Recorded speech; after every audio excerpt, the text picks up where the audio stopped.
Alam mo ba na ang mga mascot ng Jollibee ay dinisenyo at inspirasyon ng mga karakter sa Disney tulad ni na Mickey Mouse at Donald Duck? Inisip nila ang ideya ng tinatawag na mga tagalikha at mga iskolar na Filipino optimism.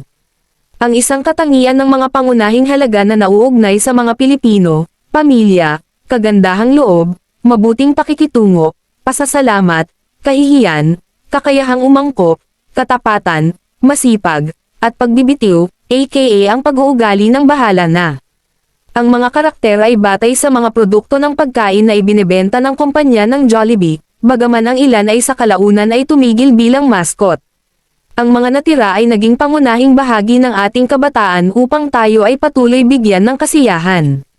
Sa susunod na video ay ipapakilala namin ang bawat mascot na naging bahagi ng ating kabataan. Salamat po sa inyong pakikinig. Huwag kalimutan mag-subscribe para lalo pa naming mapaghusay ang aming channel. Naway nakapagdulot ito ng kaunting kaalaman.